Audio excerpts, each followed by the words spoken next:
Bem-vindo, meu amigo ou minha amiga. Se inscreva neste canal se você curte esses relatos e comenta aí de qual cidade você me assiste, ó. Silêncio é o som que a gente faz quando desiste de gritar. Acordei no escuro absoluto, como sempre faço. Não preciso de despertador. Meu corpo aprendeu que às 5 da manhã a vida começa, quer eu queira ou não. 62 anos carregando uma existência inteira sobre ombros que não param de envelhecer. E ainda assim, continuo acordando. A cama rangeu sob meu peso. Aquele rangido que é quase uma conversa entre a madeira e meu corpo. Levantei devagar. Os joelhos protestaram. A coluna toda protestou. Mas protesto é coisa que a gente ignora quando passa tempo demais sozinho. Ninguém vê você fazer careta de dor, então por que fazer? Fui para a cozinha, acendi o fogareiro com fósforo. Não tenho gás, nunca tive necessidade, e coloquei água para aquecer. Enquanto esperava, fiquei olhando para as paredes de barro dessa casa que herdei de meu pai, que herdou de seu pai. 3 gerações de homens viveram aqui. 3 gerações de silêncios. O café coado é coisa de costume. Ninguém para beber comigo há 23 anos. Minha mulher saiu um dia sem avisar nada. Deixou um bilhete que nunca li. Sempre pensei em procurar saber o que dizia, mas aprendi que respostas são luxo para quem não sente tanto. Bebi café sozinho. Comi pão duro. Olhei pela janela pequena da cozinha para aquela terra que é minha e não é ninguém ao mesmo tempo. A propriedade tem 13 quilômetros de frente para a estrada que sai de Araçuaba. Um buraco de Goiás, onde ninguém entra de propósito. Um lugar que existe porque precisa existir. Não porque alguém escolheu que existisse. Meu pai plantou milho aqui durante 40 anos. Meu avô antes dele. Eu venho plantando falta de propósito há 2 décadas. Saí para o curral quando o sol começava a vazar por cima da Serra do Raso. O mesmo caminho que faço todo dia. Meus pés conhecem cada buraco desse caminho, cada pedra, cada galho que cai e fica ali apodrecendo. As 7 vacas estavam esperando. 2 delas têm nomes, Mimosa e Preta Velha, mas eu não as chamo por nome. Nomes são para seres que importam em algum lugar. Aqui elas são só fome que precisa ser alimentada. A poeira vermelha de Goiás grudou na minha pele suada. Era outubro, e o calor desse mês mata diferente dos outros. Mata lentamente, como se tivesse tempo, como se não ligasse muito se você sobrevive ou não. Abri a comporta. Deixei a água correr. As vacas beberam em silêncio. Enquanto eu olhava para elas, percebi que tinha um pensamento que se repete sempre. Isso é tudo que fico. Essa terra, essas vacas, esse calor, esse corpo que envelhece sozinho. Passei a manhã consertando uma cerca que estava caída. A cerca cai a cada inverno. Eu a levanto a cada primavera. Não faz muito diferença. A propriedade é grande demais, o cuidado é pequeno demais. Mas fazer nada é coisa que me aperta mais que o trabalho. Minhas mãos têm calos antigos demais. Calos que já têm calos. Feridas que não cicatrizam direito, porque quando você envelhece sozinho, seu corpo aprende que não é mais para ficar inteiro. É para ir soltando pedaços.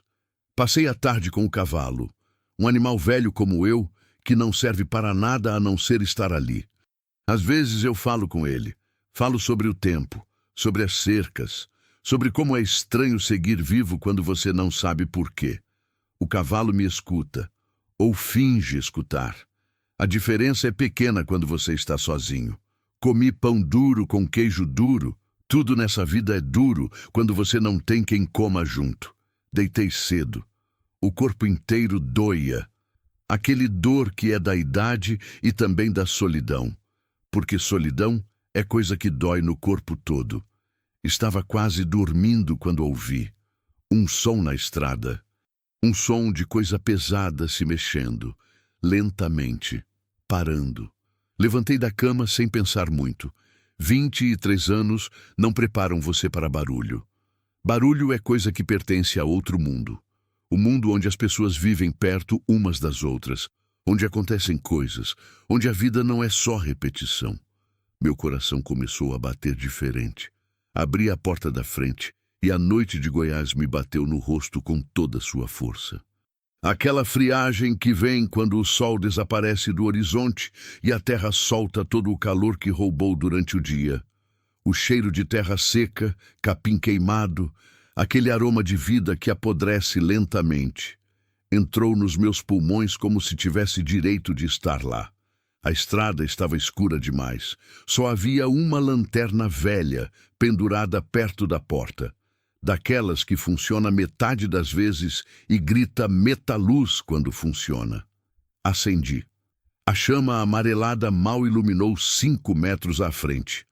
Mas foi longe o suficiente. A 30 metros da minha porteira, encostada no mourão de arame farpado que marca o fim da minha propriedade, havia uma mulher. Não uma mulher. Uma moça. Talvez 30 anos, talvez menos. O sofrimento envelhece diferente. Às vezes parece que envelhecer 40 anos em 6 meses. Ela estava sentada na terra vermelha, as costas apoiadas no mourão de madeira que está apodrecendo há 5 anos, o corpo caído para um lado, como se tivesse desistido de ficar em pé. Meu coração acelerou. Fiz uma coisa que não faço. Gritei para ela. Ei! Ela levantou a cabeça lentamente. Muito lentamente, como se acordasse de um lugar muito fundo, como se a realidade custasse a chegar nela. Você está bem? Perguntei, e minha voz saiu estranho nos meus próprios ouvidos. 23 anos falando com vaca, cachorro, vento e silêncio. Minhas palavras soavam enferrujadas, como porta que não abre há muito tempo. Ela não respondeu. Só ficou olhando para mim com aquele olhar que pessoas que tudo perderam têm, quando o corpo ainda está aqui neste mundo, mas a pessoa viajou para um lugar muito longe, onde ninguém consegue ir buscar. Aproximei mais. Meu corpo inteiro gritava para não fazer aquilo. Gritava bem alto. Quando você fica sozinho muito tempo, você fica com medo das pessoas, medo que elas tragam barulho onde tem silêncio. Responsabilidade onde tem liberdade, emoção onde a gente aprendeu a viver sem.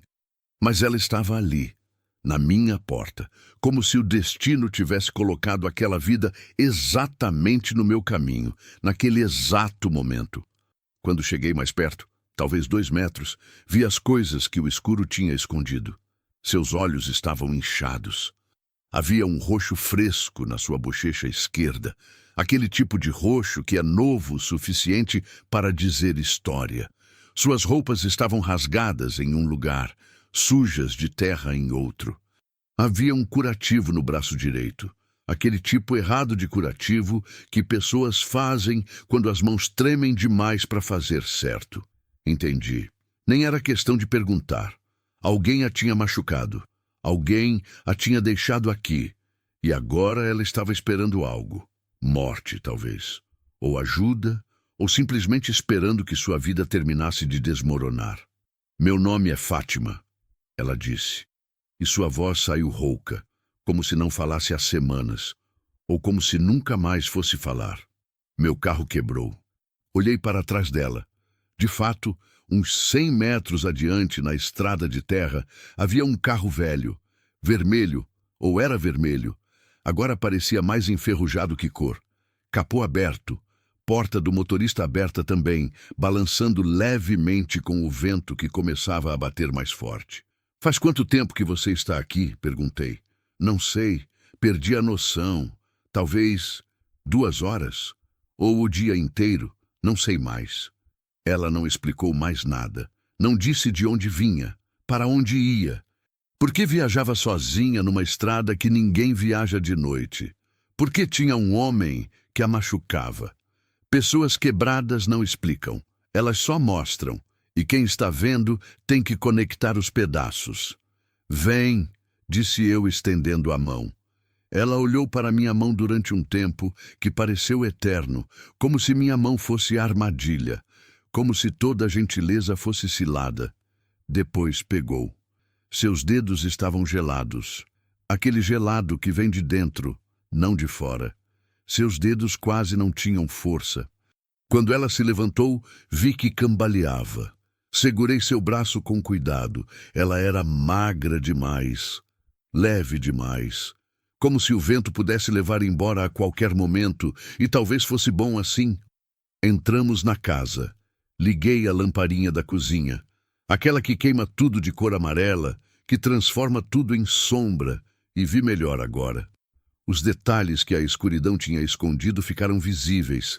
Seus olhos estavam inchados de choro. Havia hematomas em lugares que só aparecem quando alguém bate com raiva. Seus lábios estavam rachadilhos. Suas mãos tremiam.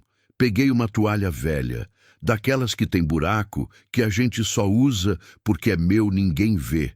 Enchi uma bacia com água morna e comecei a limpar seu rosto. Ela não falou nada, só deixou. Seus olhos fecharam como se aquele gesto simples de alguém limpando sua sujeira, fosse a primeira coisa gentil que alguém fazia por ela em muito tempo. Enquanto eu limpava o sangue seco da sua bochecha, minhas mãos antigas, calejadas, capazes de consertar cerca e arrancar madeira podre, tremiam um pouco.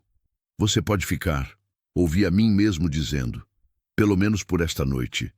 Ela abriu os olhos e me olhou como se eu tivesse oferecido o céu. Não vou incomodar, ela sussurrou. E foi exatamente isso que me fez entender que ia incomodar. Muito.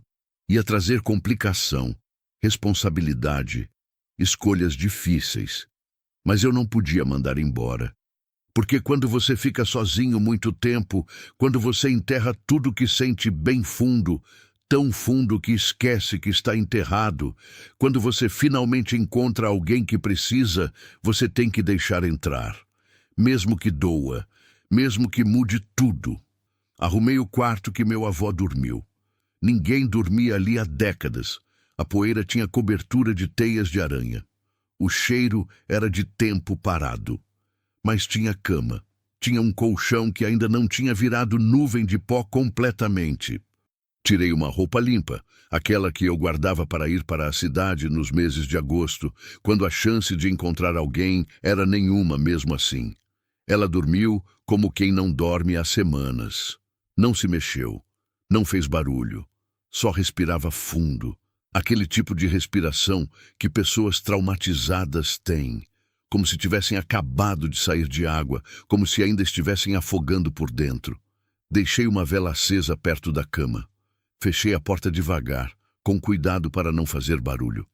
Na cozinha, senti o silêncio da noite ser diferente, mais denso, mais vivo, como se aquela casa que estava morta há 23 anos tivesse recuperado o pulso, como se alguém tivesse respirado vida de volta naqueles cômodos vazios.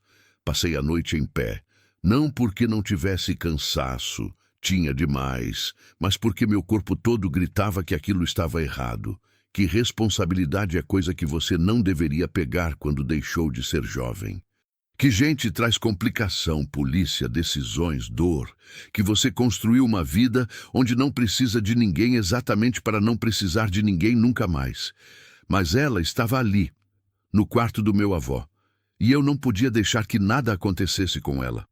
Então fiquei acordado, ouvindo a noite de Goiás fazer seu barulho, os grilos cantando aquele som repetitivo que é quase hipnotizante.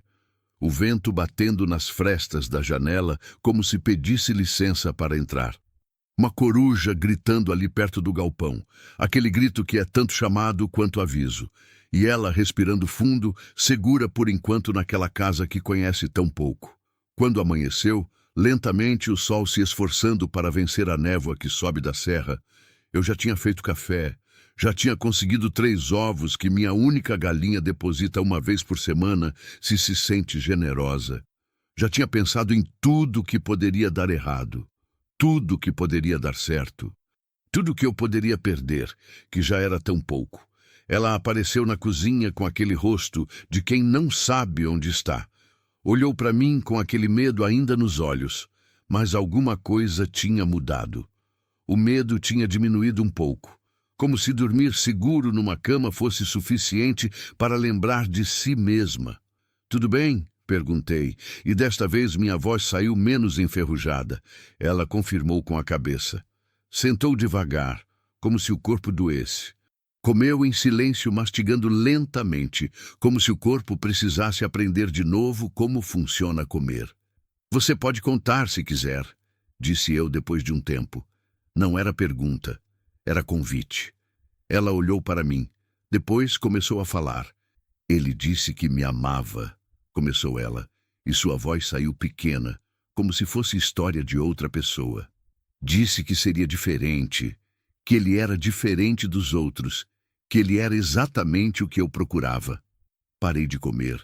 Viemos aqui para tentar começar de novo, para sair de tudo que era ruim lá, para sair de tudo, minha família, meus amigos, meu trabalho.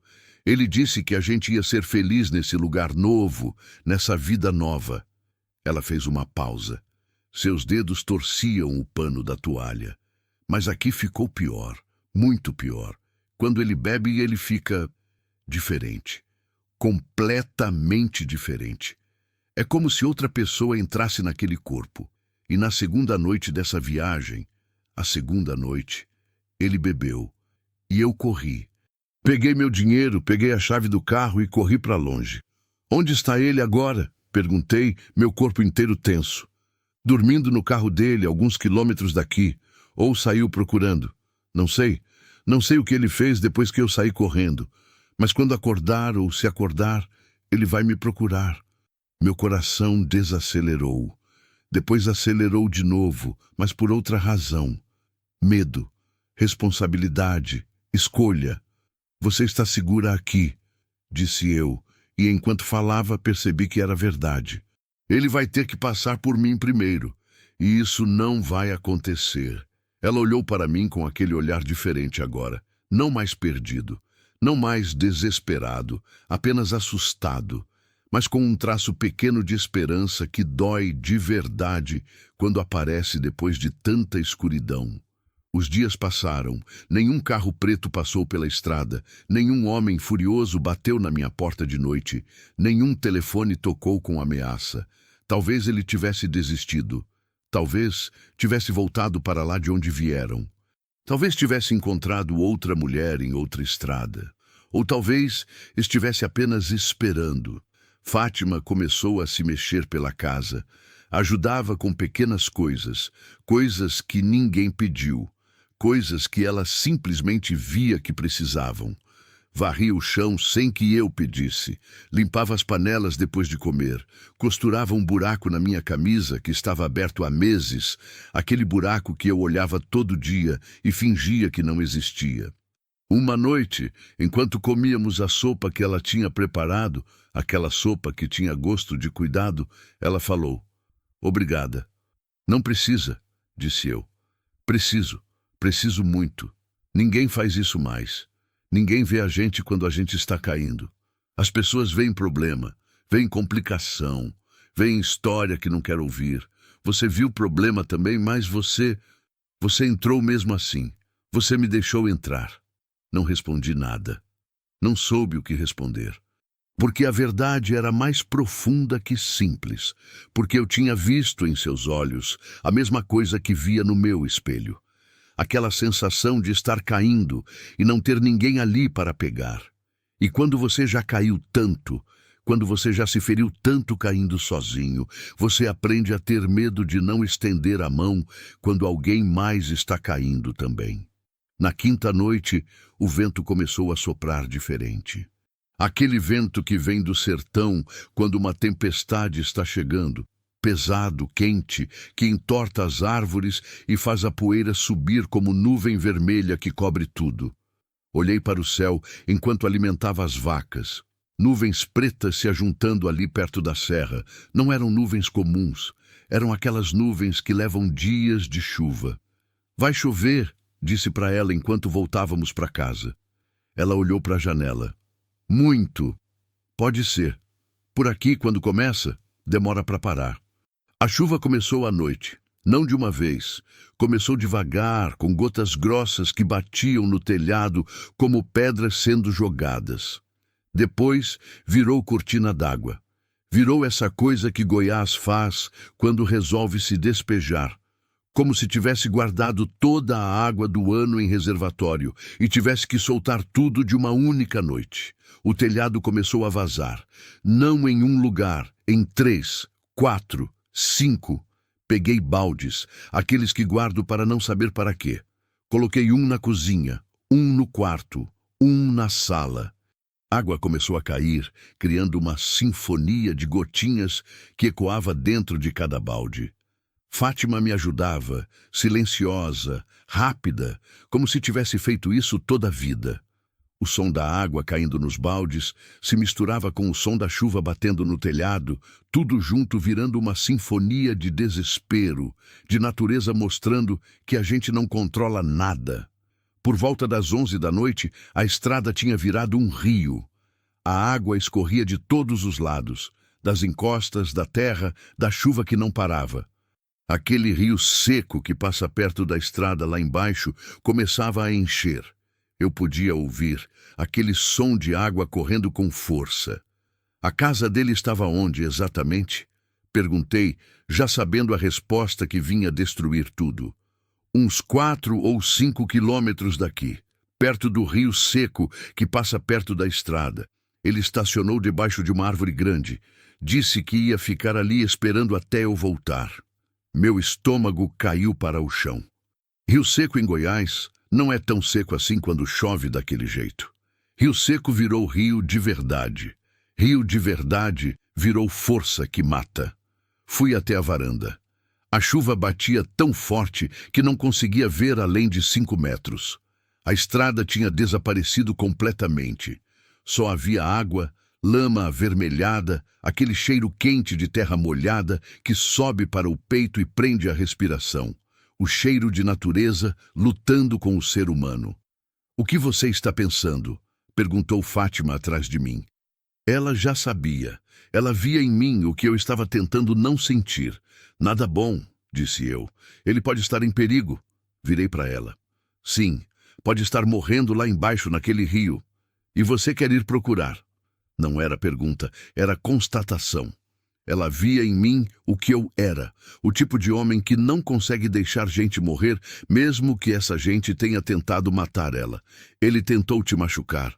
Tentou, mas ele também é alguém. E mesmo que fosse pedra, pedra merecia chance de ser salva. Ela tinha razão. E era por isso que eu odiava que as pessoas viessem para minha porta, porque elas trazem escolhas, porque elas forçam você a ser melhor do que se sente, porque elas mostram que a gente pode ser mais. Peguei uma lanterna, aquela que funciona quando quer. Peguei uma corda velha, peguei um cobertor que ainda tinha alguma cor. Meu coração batia acelerado. "Fica aqui", disse para ela. "Você volta?" "Volto." Ela assentiu, mas seus olhos diziam que não acreditava. E talvez estivesse certa. Talvez eu não voltasse. Talvez encontrasse aquele corpo já sem vida. Talvez a chuva me levasse também.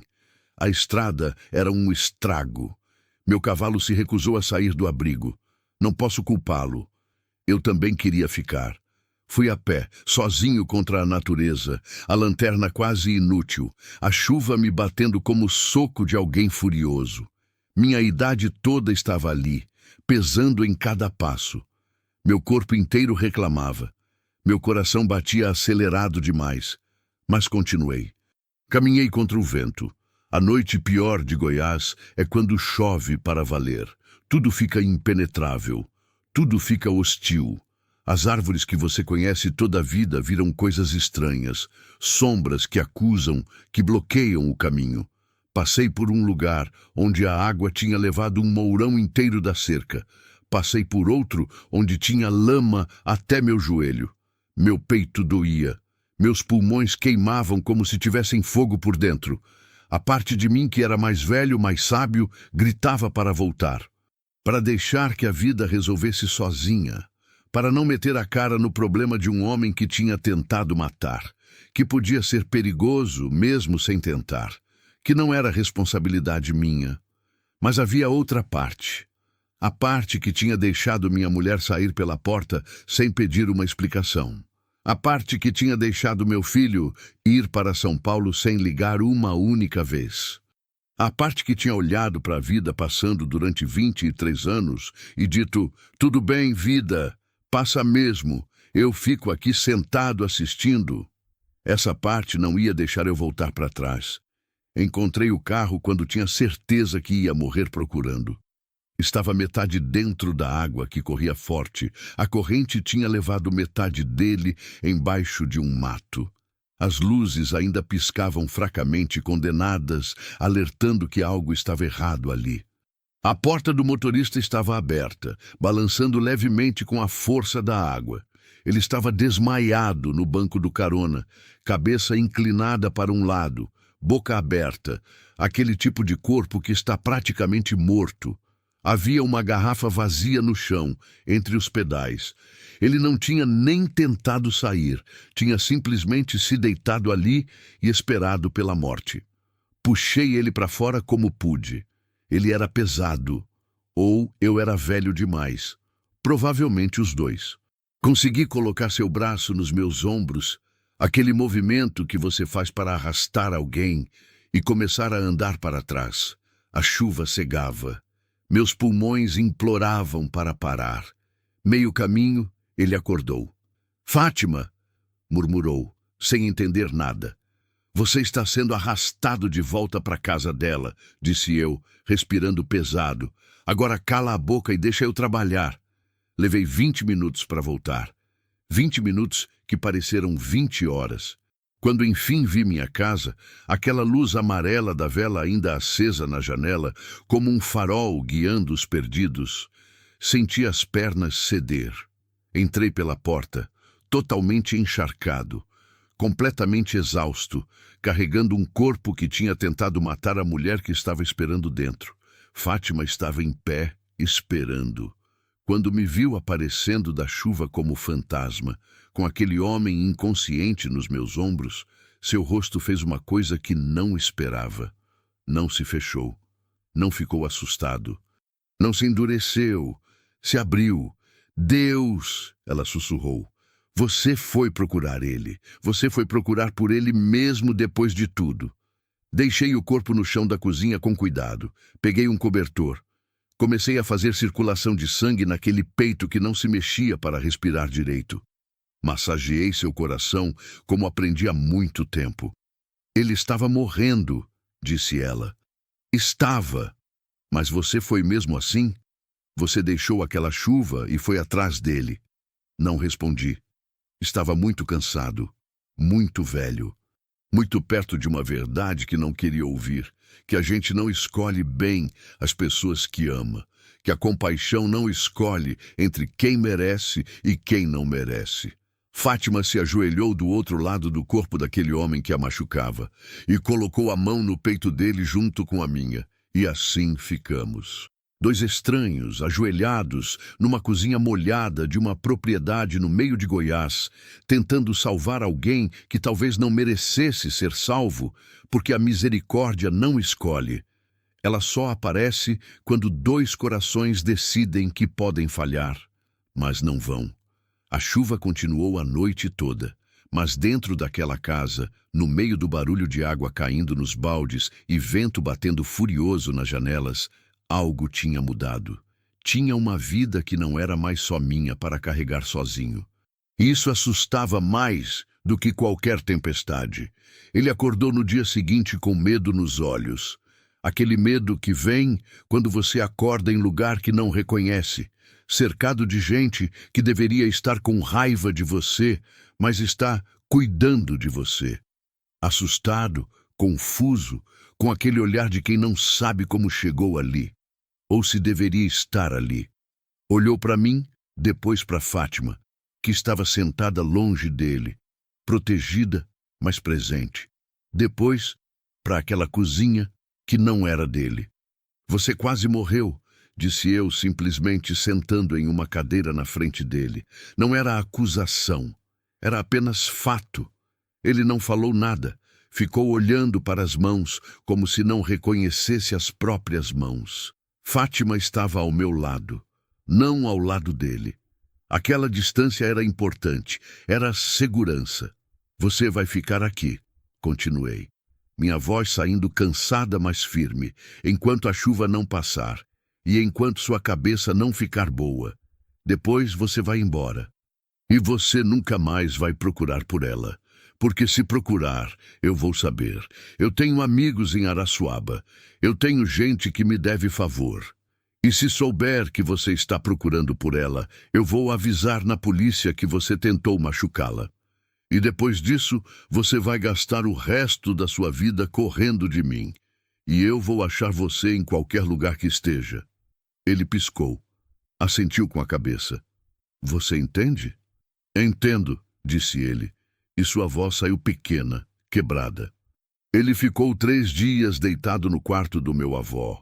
Comeu o que Fátima preparava, caldo de carne, caldo de frango, coisas macias que o corpo conseguia aceitar. Não tentou nada, não disse muito. Não olhava para Fátima daquele jeito perigoso. Parecia que estar tão perto da morte tinha consertado algo dentro dele, ou apenas assustado. No 3º dia, quando a chuva parou e a estrada secou o suficiente para um carro conseguir passar, ele pediu para ir embora. Dei um dinheiro, não muito, apenas o bastante para ele chegar em algum lugar onde pudesse conseguir comida por uma semana. Não era minha responsabilidade salvá-lo da vida dele. Só era responsabilidade não deixá-lo morrer da primeira vez. Ele saiu de pé, ainda cambaleante, ainda assustado. Olhou para trás uma única vez, para Fátima, não para mim. E naquele olhar havia alguma coisa. Não remorso. Remorso é coisa de quem sente. Era só medo, e talvez, só talvez, um pequeno lampejo de que ele tinha visto algo em mim e em Fátima que não sabia que existia. Depois ele sumiu na poeira da estrada. Nós dois ficamos em pé, vendo o carro desaparecer. Fátima ficou mais 2 meses. 2 meses são muito tempo quando você passa 23 anos sozinho. 2 meses foram suficientes para eu aprender que a solidão é uma escolha que a gente faz todo dia e que essa escolha tem preço. Ela ajudava na propriedade. Consertava as coisas pequenas que eu deixava quebradas há anos. Plantou uma horta perto da cozinha, tomate, alface, cebolinha, coisas que davam gosto ao pão duro. Pintou a porta da frente de azul, aquele azul que parecia céu. Mudou a casa sem me avisar, apenas deixando melhor. Uma noite, enquanto comíamos feijão com arroz, ela disse: "Meu irmão ligou de novo. Ele conseguiu um emprego para mim lá, numa loja de roupas na cidade. Diz que ele pode me ajudar a recomeçar. De verdade dessa vez." Meu peito apertou, mas meu rosto não mostrou nada. Aprendi a fazer isso bem. "Você deveria ir", disse eu. "Você tem vida para viver. Você não pode ficar presa aqui porque um fazendeiro velho descobriu que a solidão dói. Eu quero ficar, mas não devo, e você sabe disso. Você sabe que eu preciso ir." Tinha razão. Ela tinha a vida dela. Não era para ficar presa numa propriedade velha porque um homem solitário tinha descoberto que responsabilidade é melhor que vazio. "Eu pago a passagem", disse eu. Ela sorriu, aquele sorriso que era diferente agora, que tinha luz, que tinha futuro. No dia que ela saiu, dirigi até a estação de ônibus em Araçuaba. Não falei muito. O que falar? Que ela tinha me salvado? Que ela tinha entrado na minha casa e tinha consertado algo que eu nem sabia que estava quebrado? Que ela tinha mostrado que viver sozinho é escolha, não destino? Não era assim que a gente falava. No ônibus, ela colocou a mão na minha. Segurou forte. "Obrigada", sussurrou. "Fica bem", disse eu. E ela partiu, levando consigo a luz azul da porta que pintou. Depois dela, a propriedade ficou diferente. A porta azul que ela pintou ainda está ali. Um pouco desbotada, mas ainda azul. A horta ainda produz. Não tão bem, mas ainda produz. As cercas que ela viu caídas, eu consertei. De verdade dessa vez. Não só para adiar. Fátima ligou 3 meses depois. Sua voz era diferente. tinha alegria. Disse que tinha conseguido o emprego, que estava morando com seu irmão, que estava reconstruindo a vida pedaço por pedaço, que estava indo para a escola à noite para terminar os estudos. E você? Perguntou ela. Estou bem, disse eu. A propriedade está melhor. Tenho pensado em vender, talvez. Comprar um lugar menor, mais fácil de cuidar, ou talvez alugar um quarto para alguém que precise. Você? Ela riu de verdade. Alugando o quarto? O fazendeiro que não falava com ninguém? Por que não? Parece que sou bom nisso. Ela riu de verdade. Aquele riso que não tinha tristeza, que não tinha medo. Antes de desligar, ela disse algo que ficou comigo como tatuagem na alma. Você me salvou. Você me salvou também, respondi. Você me salvou também. E era verdade. Porque ela não tinha vindo apenas para ser ajudada. Ela tinha vindo para me lembrar que a gente não envelhece bem sozinho. Que responsabilidade e dor são parte do estar vivo. Que quando você abre a porta para alguém, você abre a porta para si mesmo também. Hoje é manhã de chuva leve. Aquela chuva que Goiás faz quando quer apenas lembrar que ainda está viva, que ainda tem água, que ainda tem vida correndo por seus caminhos. Estou na varanda, vendo a poeira vermelha vir cinza com a água morna. O cheiro de terra molhada sobe forte.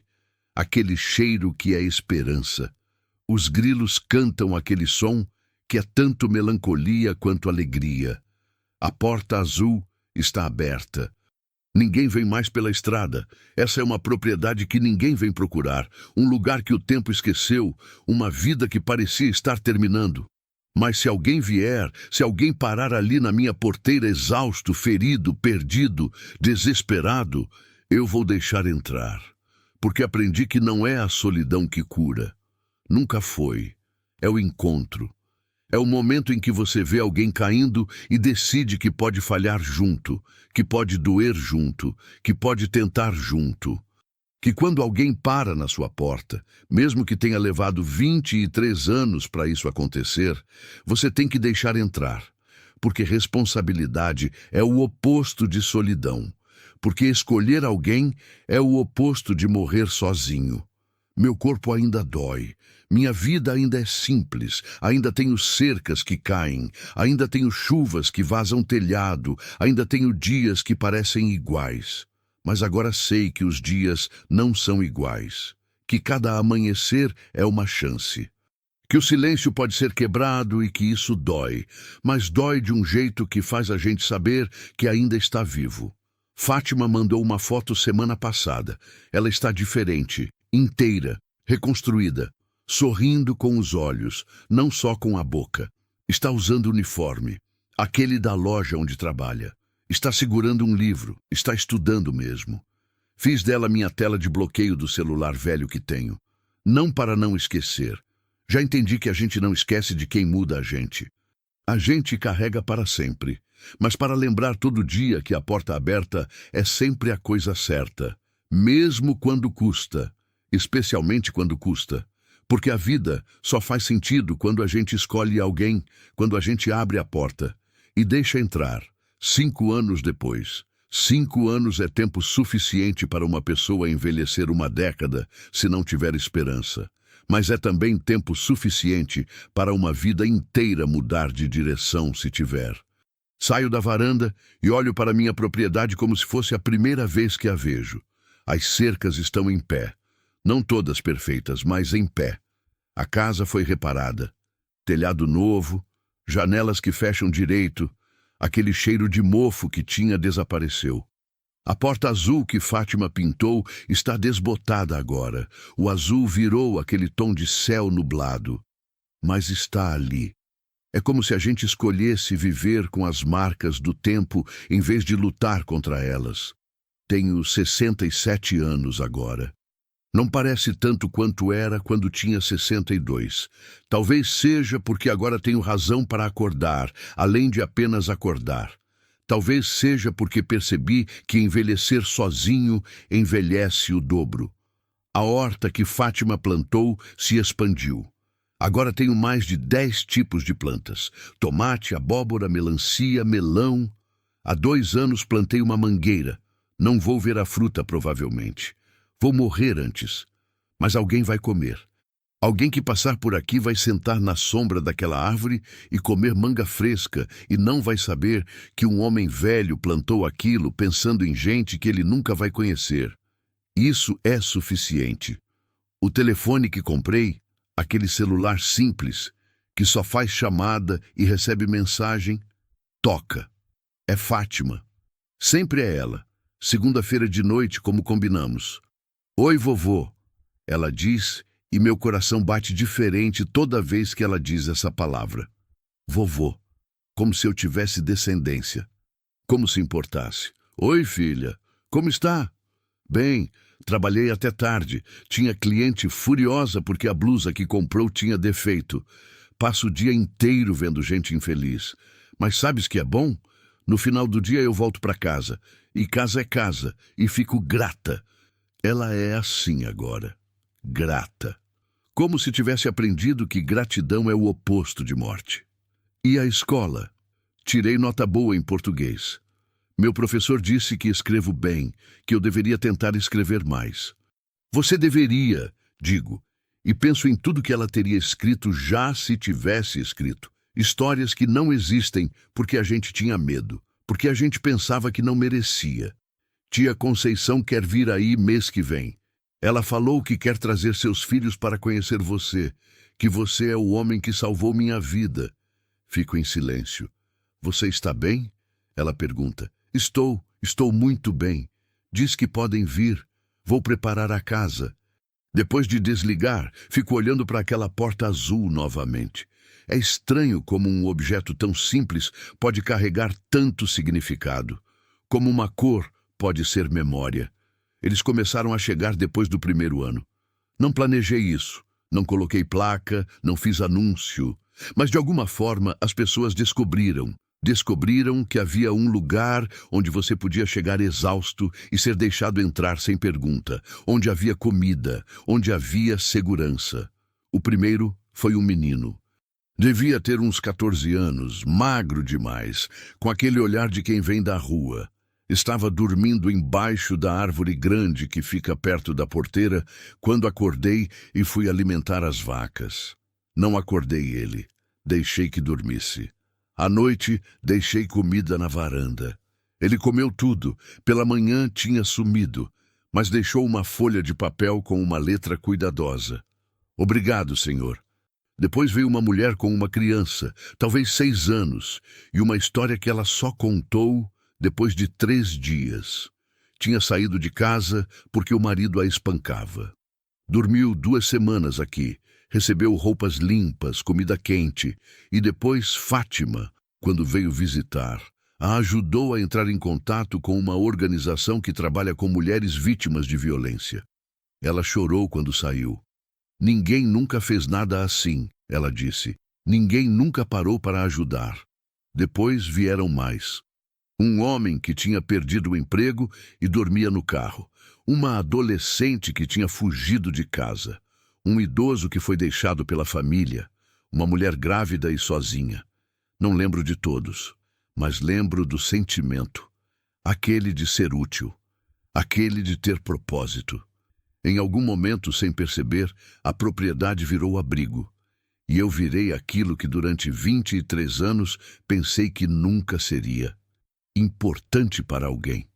As mudanças não foram dramáticas. Não virou filme onde tudo muda de repente e tudo fica bom. A vida não funciona assim. A vida muda lentamente, da forma que a gente quase não percebe, até que olha para trás e não reconhece quem era antes. Comecei a falar mais.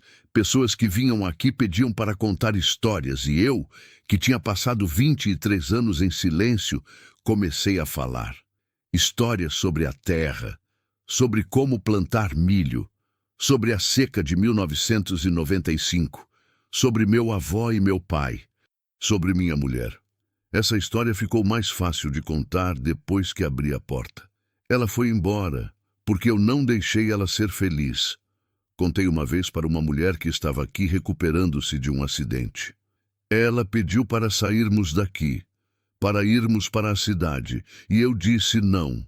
Disse que terra é patrimônio, que a gente não abandona. Mas o que é patrimônio se a pessoa que você ama não está feliz?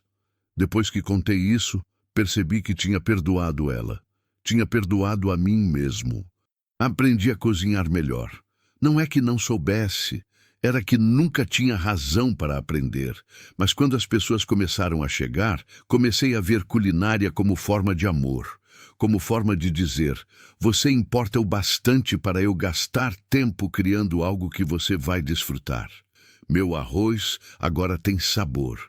Meu feijão é feito com cuidado. Meu bolo de fubá, aquele que aprendi com minha mãe, virou coisa que as pessoas pedem para levar quando saem. Plantei árvores. 3 anos atrás, plantei 10 mangueiras, plantei bananeira, plantei coqueiro, plantei abacateiro. Não vou ver nenhuma fruta, mas alguém vai. Alguém que eu não conheço vai sentar embaixo daquela árvore e comer fruta fresca e vai pensar: alguém plantou isso pensando em mim. Alguém que nunca conheci plantou pensando em pessoas que viria depois. Isso é legado, não é riqueza, não é propriedade. É apenas a certeza de que a gente deixou o mundo um pouco melhor. Meu corpo envelheceu, mas minha alma ficou mais jovem. É estranho. Você deveria envelhecer por dentro quando envelhece por fora. Mas não é assim. Você pode ter 67 anos e coração de 30 se tiver razão para viver. Você pode ter corpo quebrado e espírito inteiro se souber que importa. Ele apareceu num sábado de manhã, 3 anos depois de sair daqui, cambaleante, machucado, envergonhado. Primeira coisa que pensei foi: ele vem para machucar Fátima. Mas Fátima não estava aqui. Estava na cidade, trabalhando. Eu estava sozinho. Ele desceu do carro, não o carro antigo. Era um carro novo, simples, mas novo. Ele mesmo tinha envelhecido, ou ficado mais velho, mais cansado, mas também diferente. Havia algo de repouso nele, como se tivesse finalmente parado de correr. Senhor, ele disse, parando a alguns metros de distância. Vem cá, disse eu. E ele veio. Sentou sem que eu pedisse, como se conhecesse o lugar, como se já tivesse direito. Faz 3 anos que eu saí daqui, começou ele. Faz 3 anos que eu acordei daquele jeito, molhado, assustado, sem saber se estava vivo ou morto. E nos primeiros meses eu tentei fingir que nada aconteceu. Tentei voltar para a vida antiga. Tentei fazer as mesmas coisas com as mesmas pessoas. Fiz café. Coloquei na sua frente. Mas era como se você estivesse em mim. Não você, a pessoa, mas o que você fez. A forma que você me salvou mesmo depois que tentei destruir aquela que você amava. Isso fica em mim, Senhor. Fica em mim como cicatriz. Ele bebeu café. Continuou falando.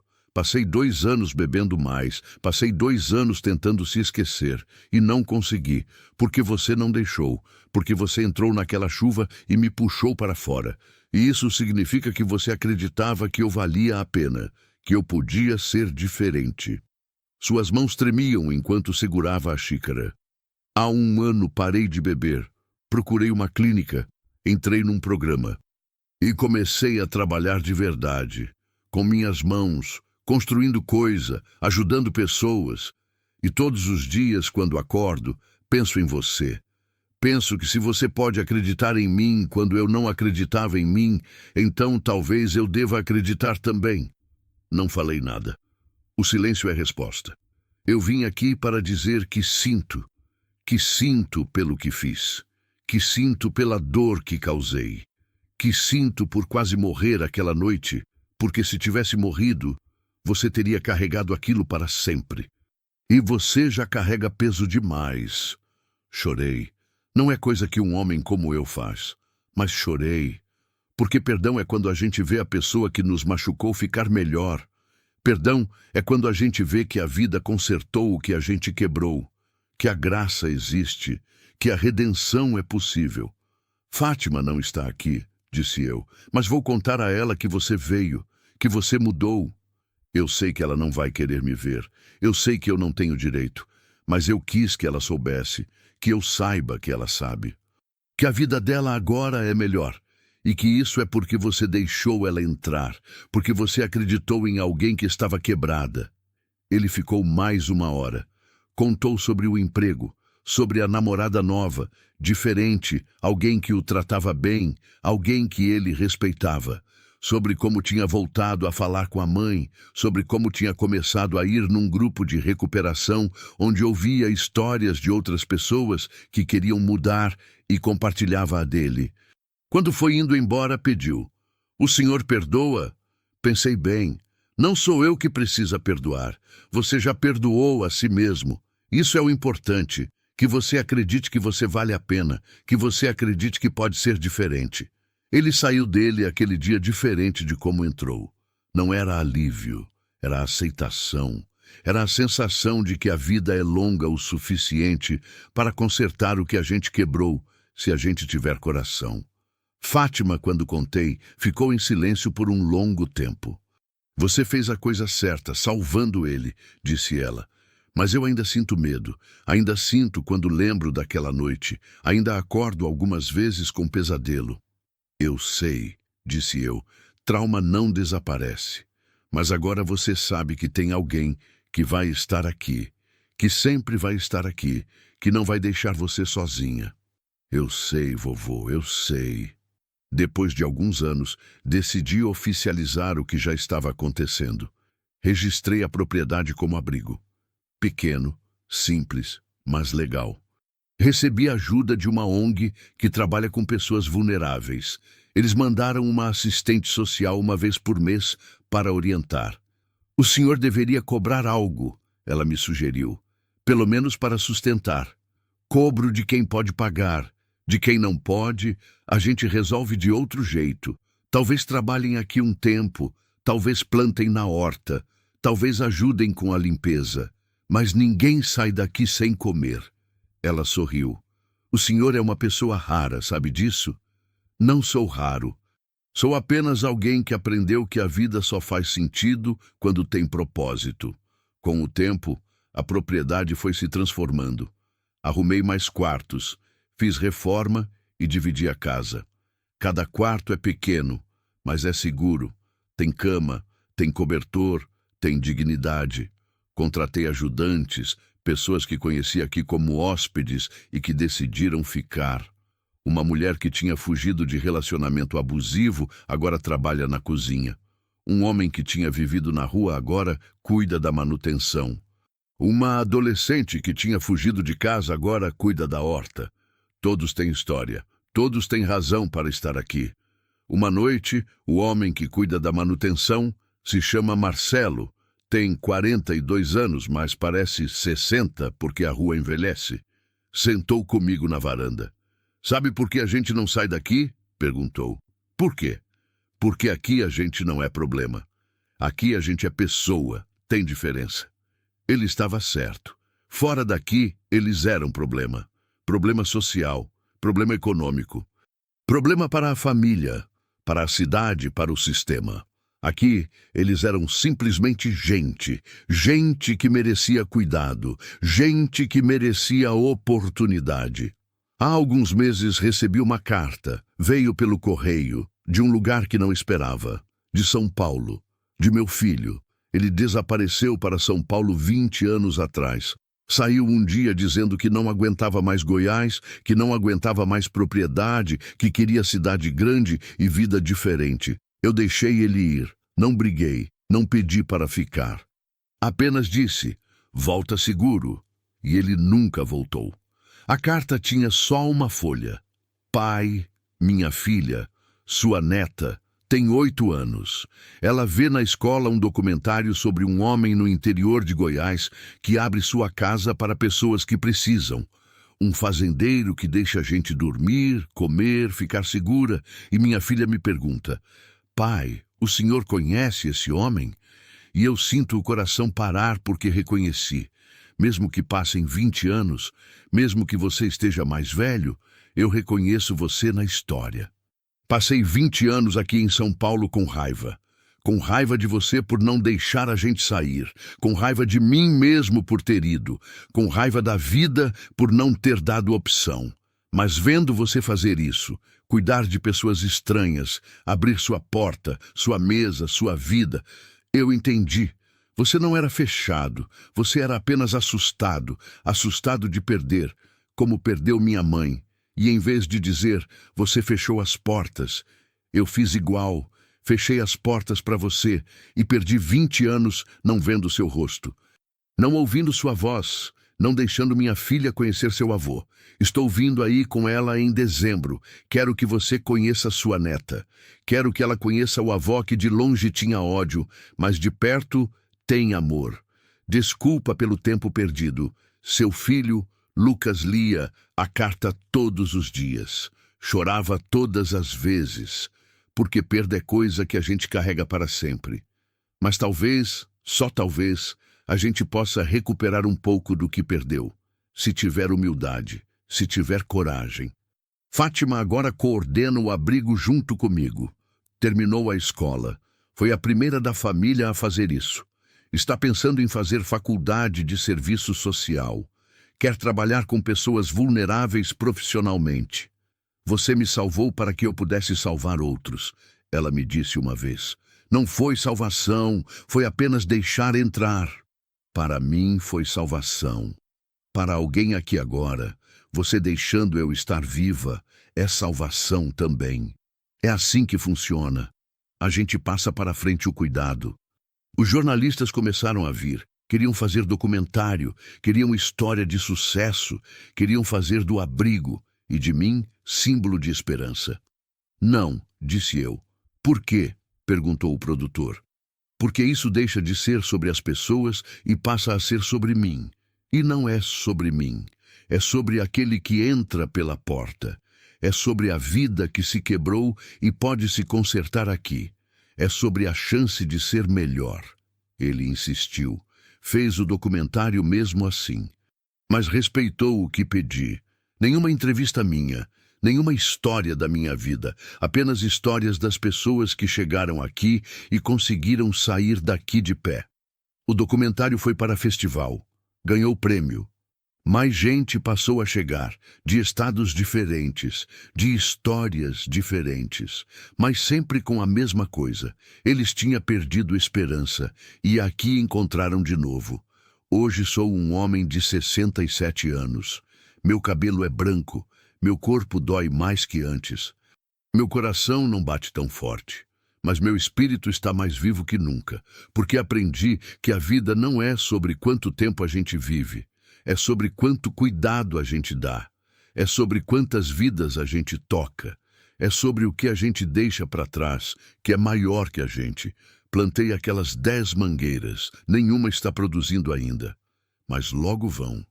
E quando forem, alguém vai estar sentado embaixo daquela árvore, talvez alguém que dorme agora no quarto de cima, e vai comer manga fresca e vai pensar, alguém pensou em mim, alguém que nunca conheci plantou isso para mim.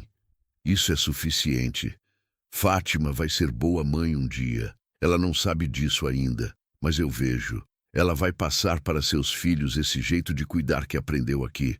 Ela vai contar para eles sobre aquele fazendeiro velho que deixou ela entrar pela porta quando ela estava caindo. E eles vão entender que as pessoas são importantes, que cuidado importa, que graça existe. Meu filho vai chegar em dezembro. Vou conhecer a neta. Vou contar histórias. Vou mostrar a propriedade. Talvez ele entenda por que eu não queria sair. Talvez eu entenda por que ele precisava sair. E talvez, só talvez, a gente consiga alguns anos que faltam. Não os 20 que perdemos, esses não voltam, mas outros 20 que virão. As cercas daqui não vão cair mais, porque agora há mãos que cuidam, agora há propósito, agora há razão, e a porta, aquela porta azul que Fátima pintou, vai ficar aberta. Não é porta que tranca, não é porta que diz saia, é porta que diz bem-vindo, é porta que diz você importa. É porta que diz, há lugar para você aqui. Estou na varanda agora, numa noite de abril.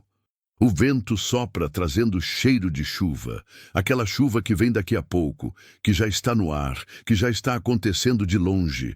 Os grilos cantam seu som antigo, a coruja grita no pasto, tudo segue como sempre, mas nada é como sempre, porque agora há gente dentro da casa, há luz nas janelas, há risadas que ecoam por esses cômodos que estavam mortos, há vida. Penso em tudo que poderia ter sido diferente. Se eu tivesse mandado Fátima embora naquela primeira noite, se eu tivesse fechado a porta, se eu tivesse dito, não é responsabilidade minha, problema de outro, talvez ela estivesse morta, talvez ela tivesse voltado para aquele homem, talvez ela nunca tivesse terminado a escola, talvez ela nunca tivesse aprendido o que importa. E isso teria sido por minha culpa, porque quando você vê alguém caindo, você tem escolha, ou deixa cair, ou estende a mão. Não há terceira opção, não há neutralidade, não é problema meu. A gente sempre escolhe. A maioria das pessoas escolhe não estender a mão. É mais fácil, é mais seguro, é mais cômodo. Mas a gente vira quê? Vira gente que vê sofrimento e passa direto. Vira pessoa que acostuma com dor dos outros. Vira sociedade que normaliza abandono. Eu escolhi diferente. E sim, doeu. Sim, trouxe complicação. Sim, houve noites que dormi preocupado. Sim, houve momentos que pensei que tinha feito coisa errada. Mas a gente não vive bem com remorso. A gente vive bem com significado. E significado vem de escolher alguém. De abrir a porta, de dizer, você importa o bastante para que eu mude minha vida. Amanhã vai chegar alguém novo. Sempre chega. A vida não para de trazer gente que precisa. A vida não para de oferecer chances de abrir a porta. E eu vou abrir, vou oferecer comida, vou oferecer cama, vou oferecer a coisa que mais falta nesse mundo. Alguém que escuta. Alguém que não julga, alguém que diz, bem-vindo, você pode ficar aqui, você importa. Porque aprendi que isso é tudo que a maioria das pessoas precisa. Que uma pessoa olhe para elas e veja valor. Que uma pessoa acredite que elas podem ser diferentes. Que uma pessoa diga, eu vejo o melhor em você, mesmo quando você não consegue ver.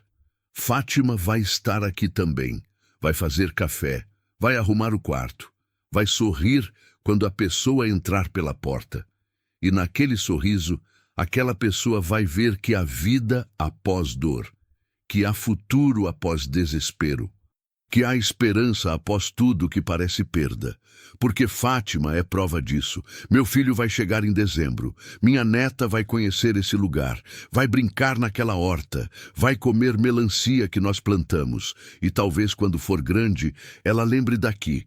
Lembre de um avô velho que abria a porta. Lembre que gentileza é coisa que importa. Lembre que a gente pode ser melhor. E talvez ela abra portas também, porque é assim que o mundo muda.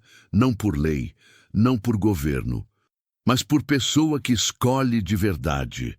A vida agora é feita de coisas pequenas. Acordar com propósito, fazer café pensando em quem vai beber, procurar por alguém na estrada que precisa, abrir a porta, deixar entrar, conversar na varanda sobre coisas que importam, ouvir histórias de quem chegou aqui destruído, ver aquela pessoa devagar, começar a reconstruir-se, plantar no jardim, cuidar da horta, reparar a cerca, consertar a porta, fazer bolo de fubá. Tudo isso é sagrado agora. Porque percebi que sagrado não é coisa de igreja. Sagrado é cuidado, é atenção. É quando você faz algo pensando em outra pessoa. Ontem um rapaz que dorme aqui ajudou a reparar o portão. Trabalhamos todo o dia. Ao final, o portão estava consertado. Ele olhou para aquilo e sorriu. Eu fiz isso, disse ele. Você fez, confirmei. Eu senti útil. Exatamente isso. Porque quando a gente é útil, a gente vale a pena. Quando a gente contribui, a gente importa. Quando a gente faz algo que perdura, a gente deixa marca no mundo. Isso é o que essa propriedade mudou. Todo mundo que passa por aqui entende que vale a pena, que importa. A verdade é que eu também estava caindo. Quando Fátima chegou naquela noite, eu não estava salvando, eu estava sendo salva, porque solidão mata, não rápido, mata lentamente, mata por dentro, mata a esperança, mata a alegria, mata sentido. Você vira um corpo que caminha, mas uma pessoa que morreu por dentro. E quando alguém chega e diz, você é importante, você volta à vida. Fátima não sabia disso. Ela pensava que era pedir demais, que era incomodar, que deveria sair logo. Mas o que ela não sabia é que ela estava salvando aquele fazendeiro solitário, estava dando propósito, estava dizendo, você importa o suficiente para que eu fique. E isso conserta uma pessoa. Conserta a forma como a gente vê a vida. Conserta a crença de que a gente é descartável. A vida é troca. É sempre troca. Você acha que está dando, mas está recebendo. Você acha que está ajudando, mas está sendo ajudado. Você acha que é sacrifício, mas é graça. Porque quando você abre a porta aberta deixa entrar luz. E agora eu espero. Espero todos os dias. Espero que aquele menino que dormiu embaixo da árvore consiga se reconstruir. Espero que aquela mãe que fugiu do marido consiga ser feliz. Espero que aquele idoso que ninguém queria consiga sentir que importa. Espero que meu filho finalmente entenda. Que minha neta cresça, sabendo que as pessoas podem ser boas. Que Fátima voe alto e seja feliz, completamente feliz. Espero que a porta azul fique aberta para sempre. E se eu morrer, e vou morrer, porque a gente sempre morre, espero que alguém continue. Que alguém depois de mim entenda que as portas existem para se abrir. Que responsabilidade é dom, não carga. Que cuidar de gente que está caindo é o trabalho mais importante que existe. Porque no final, quando a gente olha para trás e todo velho olha, a gente não pensa em quanto dinheiro tinha, não pensa em quanto trabalhou, não pensa em quanto possuiu. A gente pensa em quem amou, em quem importou, em quem tocou. Isso é vida. Tudo o mais é apenas passagem do tempo. A porta azul está aberta. É madrugada. Não há ninguém vindo. A estrada está vazia. O silêncio é profundo. Mas a porta está aberta. Porque ela sempre vai estar. Porque um dia alguém vai vir, cansado, ferido, desesperado, e vai ver aquela porta azul aberta e vai entender que há lugar para ele aqui. Que há sempre lugar. Que em um mundo que fecha portas, há pelo menos uma que permanece aberta. E isso muda destinos, isso salva vidas, isso é tudo que importa. A porta está aberta, para você, para quem vier depois, para sempre.